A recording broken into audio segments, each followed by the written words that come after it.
Le panel de ce matin a été très riche par les panélistes qui sont venus de différents horizons, militaires, professeurs, think tank, et nous avons abordé la question des troubles dans le monde, un monde multipolaire, et chacun a présenté son analyse.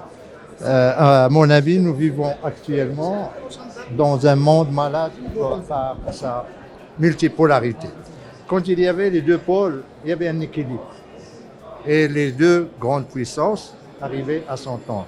Maintenant, nous assistons à une multipolarité, à plusieurs centres d'influence, de pouvoir, de puissance, et ils n'arrivent pas à s'entendre sur ce que doivent faire les Nations Unies, par exemple, ni pour régler les problèmes du monde. C'est un monde également qui est caractérisé par des guerres qui se poursuivent. Vous prenez la Libye, vous prenez la Syrie, l'Irak, le Yémen, le Soudan maintenant, l'Ukraine, il y a le Sahel, il n'y a aucune guerre qui s'est terminée. Et, explication, c'est que le système mondial actuel n'arrive pas à s'accorder sur le type de solution que nous devons apporter à ce monde. Ça d'un côté. De l'autre côté, il y a un décrochage démocratique dans le Nord. Il y a le populisme, il y a certaines valeurs qui sont défendues dans le Nord et dans les pays ne défendent plus. Il y a une montée contre la migration qui est utilisée comme un moyen politique, on voit un sujet sur la scène politique. Dans le Sud, c'est la même chose. On assiste encore à la prolifération de l'extrémisme violent. On assiste à des groupes, la naissance de plus en plus de groupes séparatistes. Rien qu'en Afrique, il y a actuellement maintenant plus de 15 groupes séparatistes qui ont des liens avec le terrorisme violent, qui ont des liens avec la criminalité internationale, le trafic des êtres humains et le trafic de la drogue. Donc, pour moi, c'est un monde qui est trouble, qui est fragmenté et qui inquiète. Parce que, résultat, conséquence, c'est les Nations Unies qui sont paralysées et c'est les institutions internationales qui sont en quelque sorte marginalisées dans la recherche de la solution. Voilà une des thématiques que nous avons discutées, d'où l'importance du renforcement des Nations Unies, le renforcement du Conseil de sécurité afin qu'il puisse jouer son rôle de gardien de la paix et de la sécurité dans le monde. Mais pour pouvoir le faire, parce que jusqu'à maintenant, malheureusement, le Conseil n'arrive pas à s'entendre, il y a une telle division au sein de ses membres, et surtout parmi les grandes puissances, les P5, qu'ils n'arrivent pas à s'accorder sur des réponses à apporter aux problèmes et aux maux du monde. D'où l'importance de sa réforme, d'où l'importance également de son adaptation. Parce que la composition du Conseil de sécurité telle qu'elle est actuellement, il reflète pratiquement la physionomie ou la géopolitique du lendemain de la Deuxième Guerre mondiale, avec quelques réformes qui ont permis d'ajouter quelques morts. Maintenant, nous discutons au sein du Conseil de sécurité, au sein de l'Assemblée générale, des possibilités de réformer, d'augmenter le nombre. Et comme vous savez, l'Afrique a une revendication d'avoir 2 sièges permanents et 5 sièges non permanents.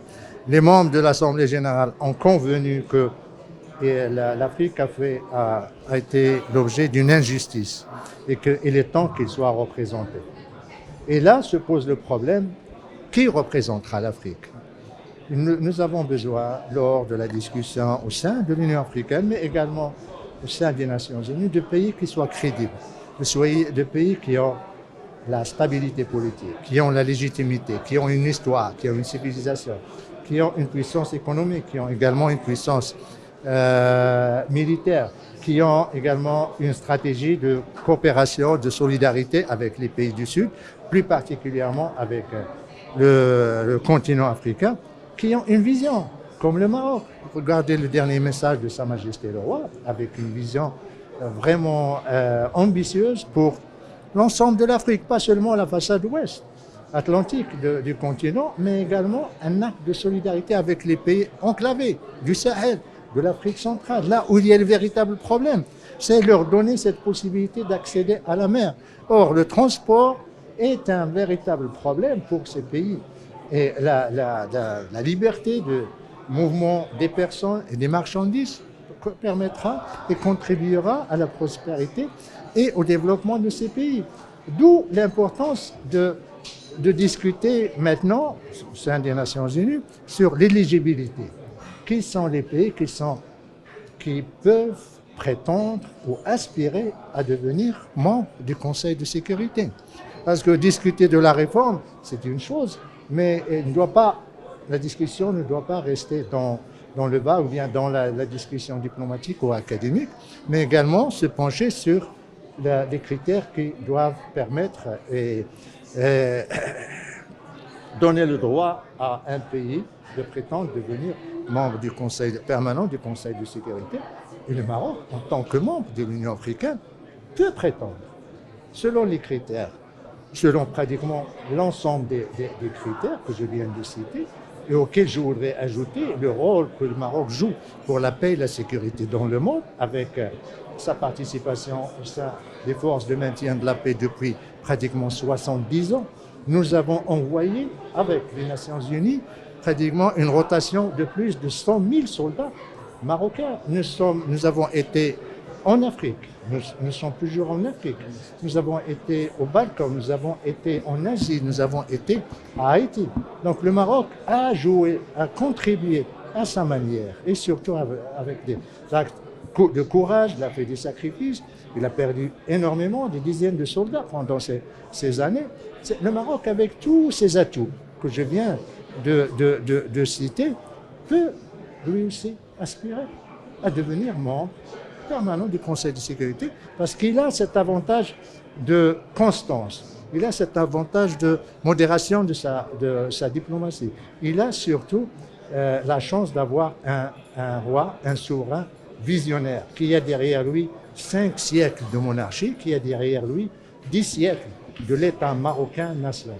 C'est ce Maroc qui a le plus de chance, qui a le plus de droit et de légitimité à briguer, lui aussi, ce poste, ce siège au sein du Conseil de sécurité, d'autant plus que notre diplomatie a toujours une diplomatie de construction des ponts, diplomatie de compromis, de diplomatie d'engagement en faveur de la paix, de diplomatie de solidarité.